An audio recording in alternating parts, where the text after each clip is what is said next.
दहेज का मुकदमा तो मुसलमान के यहाँ मुसलमान के खिलाफ होता नहीं। दहेज का मुकदमा जब भी होता है हम देखते हैं हिंदू के खिलाफ ही होता है।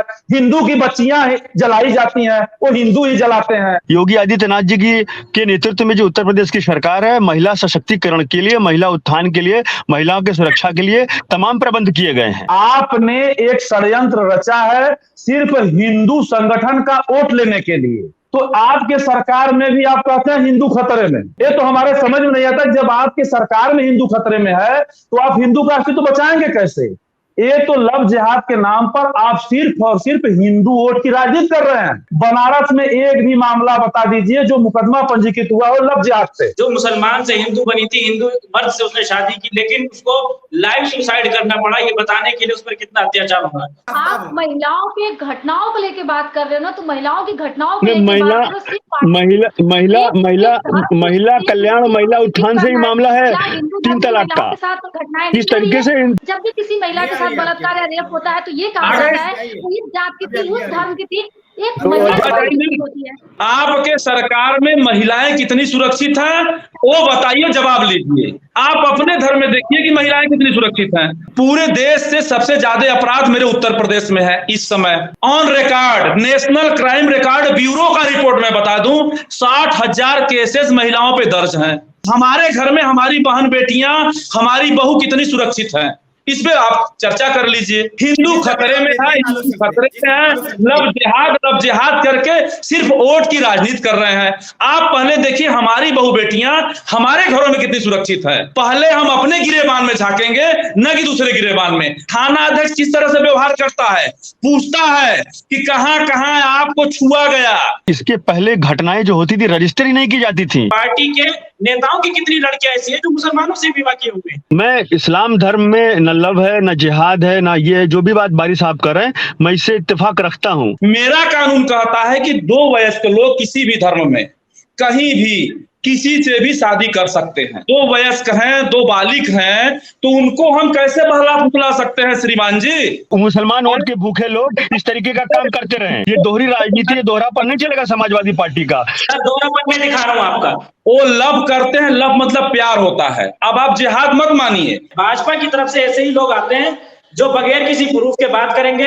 हिंदू के घरों में हिंदू बेटियों को जलाया जा रहा है, फांसी पे चढ़ाया जा रहा है, तो वो जिहाद नहीं है। एनआईएन के इस डिबेट में आपका स्वागत है। आज का हमारा टॉपिक है औरतों पर बढ़ते अत्याचार, वजह क्या? लव जिहाद, लिव इन रिलेशनशिप या फिर कुछ और। हमारे साथ मौजूद हैं एडवोकेट सुनील सिंह, पूर्व अध्यक्ष तहसील बार एसोसिएशन राजतलाब वाराणसी व पूर्व उपाध्यक्ष the central bar association Banaras. हमारे दूसरे पैनलिस्ट हैं सीमा चौधरी, प्रेसिडेंट युवा फाउंडेशन। तीसरे पैनलिस्ट हैं आलोक सिंह, एडवोकेट, वरिष्ठ भाजपा नेता। चौथे पैनलिस्ट हैं अब्दुल बारी, जो इस्लामिक स्कॉलर हैं, मदीना यूनिवर्सिटी सऊदी अरेबिया से। ये औरतों पर जो अत्याचार लगातार हो रहा है, इसकी रियल वजह क्या है?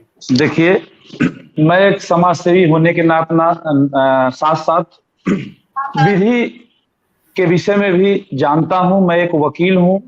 तमाम ऐसे मामले, तमाम ऐसे केसेस हमारे सामने आए हैं। मैं सबसे पहले प्रकाश डाल रहा हूं औरतों पे हो रहे अत्याचार। क्यों अत्याचार औरतों पे बढ़ रहा है और उनको क्या क्या फैसिलिटी मिलनी चाहिए, अपराध होने के बाद उनको क्या क्या फैसिलिटीज मिलनी चाहिए, वो फैसिलिटीज नहीं मिल पा रही हैं।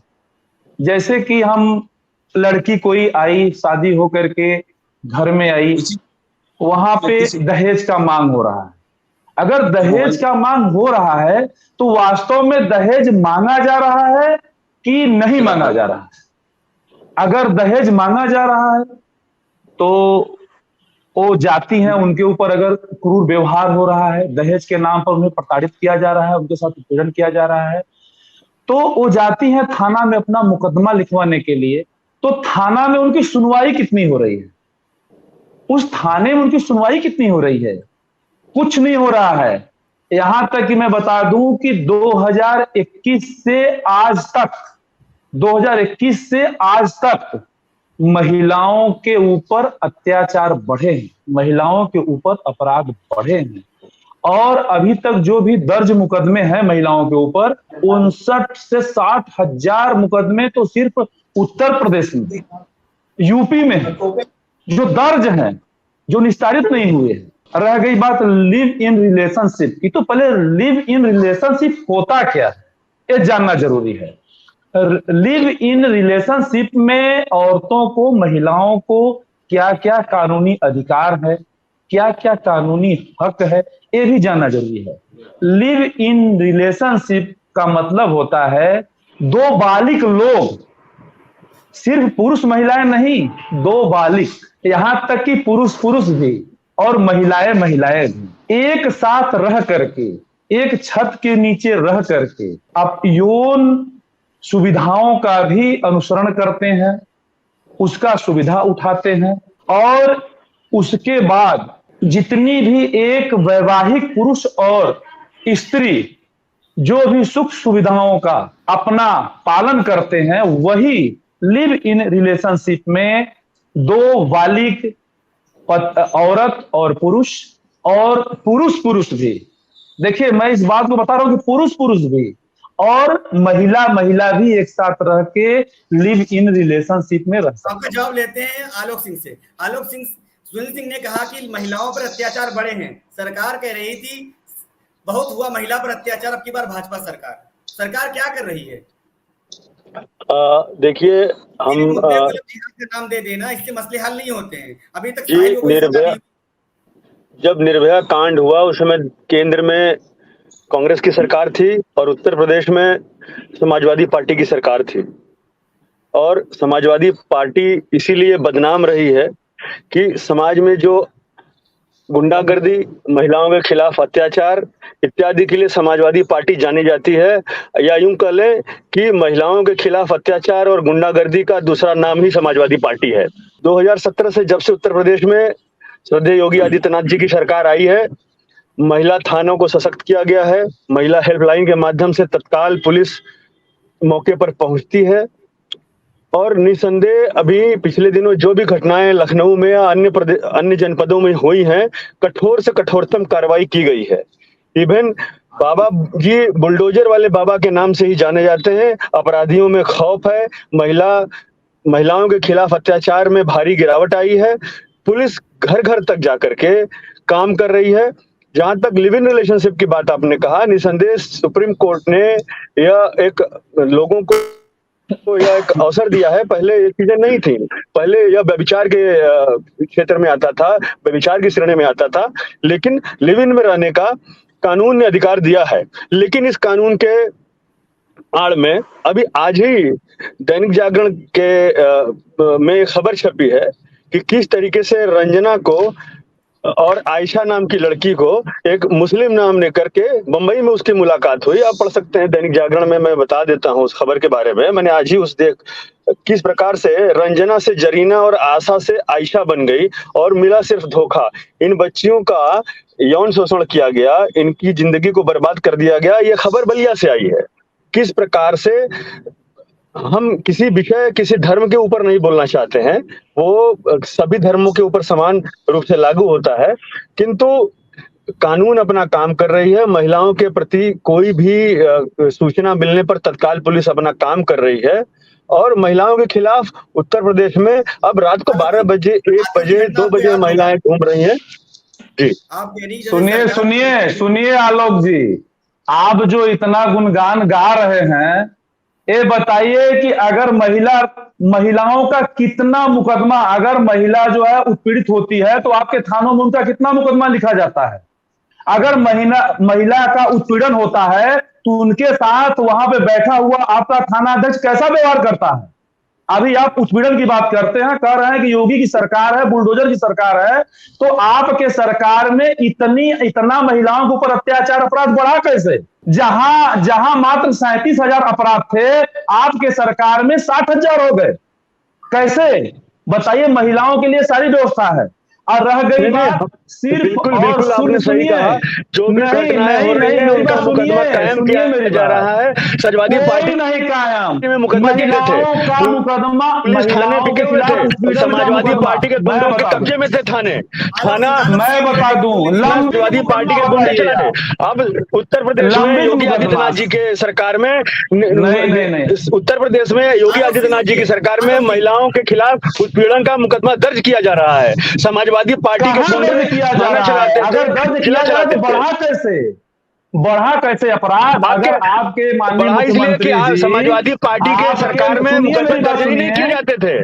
समाजवादी पार्टी की सरकार में मुकदमे दर्ज ही नहीं किए जाते थे। क्या बात मुकदमे दर्ज ही नहीं किए जाते थे। आप जो है दूध के धुले हैं। नहीं, आपने एक षड्यंत्र रचा है सिर्फ हिंदू संगठन का वोट लेने के लिए। उसको आप कहीं लव जिहाद का नाम दे रहे हैं, कहीं लिव इन रिलेशनशिप का नाम दे रहे हैं। अरे बताइए कि जब आपकी सरकार है तो आपके सरकार में भी आप कहते हैं हिंदू खतरे में। ये तो हमारे समझ में नहीं आता। जब आपकी सरकार में हिंदू खतरे में है तो आप हिंदू का अस्तित्व बचाएंगे कैसे? ये तो लव जिहाद के नाम पर आप सिर्फ और सिर्फ हिंदू वोट की राजनीति कर रहे हैं। बता दीजिए, उत्तर प्रदेश में, मैं बनारस से हूं, आप बनारस से हैं, बनारस में एक भी मामला बता दीजिए जो मुकदमा पंजीकृत हुआ हो लव जिहाद से, बता दीजिए। और कहीं बता दीजिए। श्रीमान जी आज ही का विषय है बलिया के सागर पाली की रहने वाली रंजना यादव, जिसको जरीना बना दिया गया। उसने अपने धर्मांतरण करके जरीना बन करके शादी की, 4 साल से साथ रह रही थी।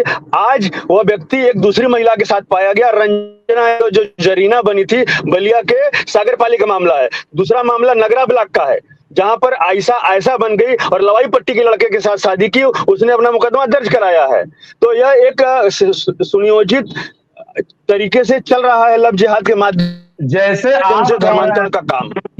जैसे आप कह रहे हैं कि ये सुनियोजित है, वो तो हम भी कह सकते हैं कि ये आपके पार्टी की, आपके सरकार नहीं, लेकिन बलिया में जो अध्यक्ष जी, बलिया के सागर पाली में जो रंजना जरीना बन गई, उस पर आपका क्या कहना है? बताइए हमें। रंजना यादव जो जरीना बनी, उस पर क्या कहना चाहते हैं? जो आपने अध्यादेश लाया है, जो कानून लाया है 2020 में, अभी जो आज की घटना है, बलिया की आज की घटना है, जो रंजना जरीना बन गई, 4 साल से जिस लड़के के साथ रह रही थी, आज वो लड़का दूसरी लड़की के साथ पाया गया। और वहां पर दूसरा मामला नगरा का है, उस पर आप अपना बात रखिए। तो हिंदुओं के ताल्लुक से भी देखते हैं कि एक मुसलमान लड़की ने हिंदू धर्म अपनाया, लेकिन उसको कभी फांसी दे दी जाती है। अभी नया ताजा मामला है, लाइव सुसाइड किया लड़की ने, जो मुसलमान से हिंदू बनी थी, हिंदू मर्द से उसने शादी की, लेकिन उसको लाइव सुसाइड करना पड़ा, ये बताने के लिए उस पर कितना अत्याचार होगा। और ये एक मिसाल नहीं है। अगर मैं मिसाल उठाकर कहलाऊं, हर साल ऐसी सौयों मिसालें, सैकड़ों मिसालें सामने आती है, और आप एक मिसाल को लेकर खड़े हो रहे हैं। नहीं, अभी उस लड़की को टुकड़े टुकड़े काट दिया गया। आपने देखा किस तरीके से दिल्ली की घटना घटी है। हम नाम नहीं लेना चाहते हैं, मुकदमा हुआ, हम भी उस बच्ची का नाम नहीं लेना चाहते हैं। नहीं, आलोक जी, आप वकील हैं। किसी मामले को पेपर में निकलना या किसी मामले का मुकदमा पंजीकृत होना ही उस मामले का सत्यता नहीं है। जब तक उसकी मुकदमे की, आप अपनी ही बात से अलग हट रहे हैं भाई। आपने अभी मुकदमा पंजीकृत नहीं होता था और हो रहा है, इस पर बात कर रहे थे, और आप कर रहे हैं कि पंजीकृत होना कोई विषय नहीं है। आपको तय ही नहीं कर पा रहे हैं कि आपको किस तरफ जाना है। दूसरी बात, आप पहले मेरी बात, आप मेरी बात समझिए। जो आप तय करिए कि आपको किधर जाना है, आप अपनी बात तय नहीं कर पा रहे हैं। आप जो बात कर रहे हैं लव जिहाद, तो लव जिहाद 1920 में है, 1920 से ही है। तो क्या ये तो 1920 से ही चला रहा है कि जब हिंदुओं को, एक धर्म विशेष को अपमानित करने के लिए, उनकी बच्चियों को शील भंग करने के लिए एक धर्म विशेष द्वारा प्रायोजित तरीके से लव जिहाद चलाया जा रहा है। किसी भी धर्म, पंथ, मजहब के लोगों को मैं नहीं कह रहा हूं, लेकिन एक सुनियोजित तरीके से यह एक षड्यंत्र बना करके हमारे हिंदू धर्म की बच्चियों का धर्मांतरण करा करके उनके साथ अन्याय अत्याचार किया जा रहा है। इस पर सरकार ये बात तो हम आए दिन देख रहे हैं कि कौन सा धर्म या कौन से लोग इस काम को अभी केरला स्टोरी सिनेमा आया है, हम लोगों ने देखा है कैसे बच्चों के साथ अत्याचार हो रहा था। सर जरा स्टोरी सिनेमा सुनिए, उसमें हम लोग को यथार्थ को देखा है हमने। बात को सुनिए, मेरी बात को सुनिए। सबसे पहले अगर मैं इस्लामिक नजरिए से देखूं तो इस्लाम के जो कॉन्सेप्ट है, लव जिहाद 3 चीजों को लेकर के बनाया जा रहा है। एक तो लव प्यार को लेकर के, दूसरा जिहाद का नाम बदनाम करने के लिए, तीसरा धर्म को परिवर्तन करने के लिए। इस्लाम में इन तीनों का कॉन्सेप्ट बिल्कुल अलग है। इस्लाम ना प्यार को कहता है, शादी से पहले, विवाह से पहले कोई लड़का लड़की से प्यार नहीं कर सकता, शादी के बाद उसके प्यार को बढ़ावा मिलना चाहिए। और जिहाद का जो माना आप समझा रहे हैं सबको, वो भी गलत है। और धर्म परिवर्तन करना, जबरदस्ती किसी का धर्म परिवर्तन कराना, ये भी इस्लाम में नहीं है। यानी जो आपका कंसेप्ट है, जिस बुनियाद को लेकर आप आगे बढ़ रहे हैं, वो बिल्कुल गलत है। और दूसरी बात सुनिए सर, दूसरी बात ये है, मैं आपकी बात से इत्तेफाक रखता हूँ। कतई मैं इस्लाम धर्म को नहीं कर रहा हूँ, लेकिन ये कट्टरपंथी सोच और अलगाववादी सोच के लोग कुछ भारत विरोधी गतिविधियां हैं। कट्टरपंथी लोग और कुछ भारत विरोधी षड्यंत्र के लोग इसमें इन्वॉल्व हैं, जो लव जिहाद के नाम पर भारत के महिलाओं का, बच्चियों का शीलभंग कर रहे हैं। हमको इसमें कहीं इस्लाम धर्म पे या इस्लामिक चीजों पर मुझको नहीं कहना है, किंतु एक धर्म विशेष लोग जो कट्टरपंथी हैं, जो अलगाववादी सोच के लोग हैं, सब कुछ कह रहे हैं कि ये फला इस तरह, लेकिन नाम नहीं लेना चाह रहे। आप बोल इस्लाम को रहे हैं, नाम नहीं ले रहे हैं। कुत्तों को खिला दिया अपनी प्रेमिका को, उसमें तो कोई मुसलमान ही नहीं था। क्या कहेंगे उस घटना पर, आप बताइए, वो कौन सा जिहाद था? एक बच्ची के साथ रह करके उसको काट करके फ्रीजर में रखा गया। बच्चा नहीं था। यहाँ पे आप मुसलमान को हटा दीजिए, ये बताइए दहेज का मुकदमा तो मुसलमान के खिलाफ होता नहीं। दहेज का मुकदमा जब भी होता है, हम देखते हैं हिंदू के खिलाफ ही होता है। हिंदू की बच्चियां जलाई जाती हैं, वो हिंदू ही जलाते हैं। हिंदू की बच्चियां वो हिंदू ही करते हैं। तो आप क्यों जो है के लिए जोड़ रहे हैं? नहीं, बारी साहब बैठे हुए हैं,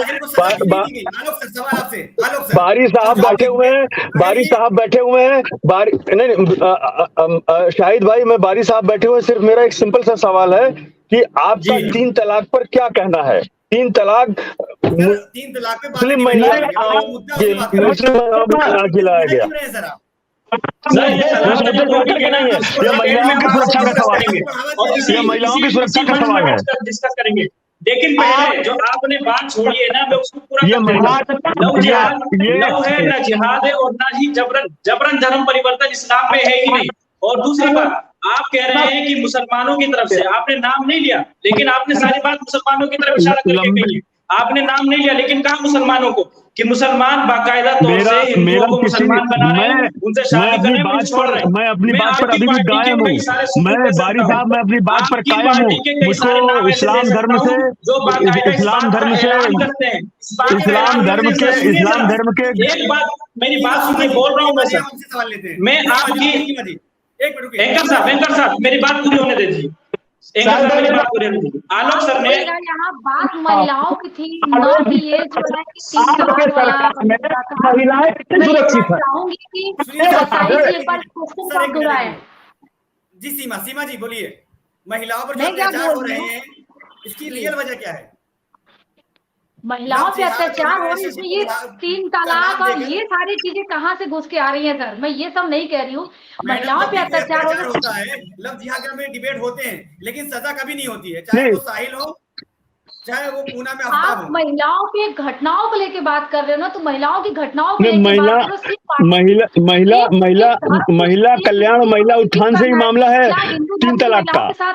इस तरीके से मुसलमान महिलाएं, हमारी बहनें किस प्रकार से जलील हो रही थी, आप टेलीफोन पर बोल दिए तलाक तलाक तलाक, उन महिलाओं के लिए। अभी मैं धारा 370 इसलिए आ रहा है कि समान कानून सबके लिए रहना चाहिए, चाहे वो हिंदू हो इस देश का, या मुसलमान हो।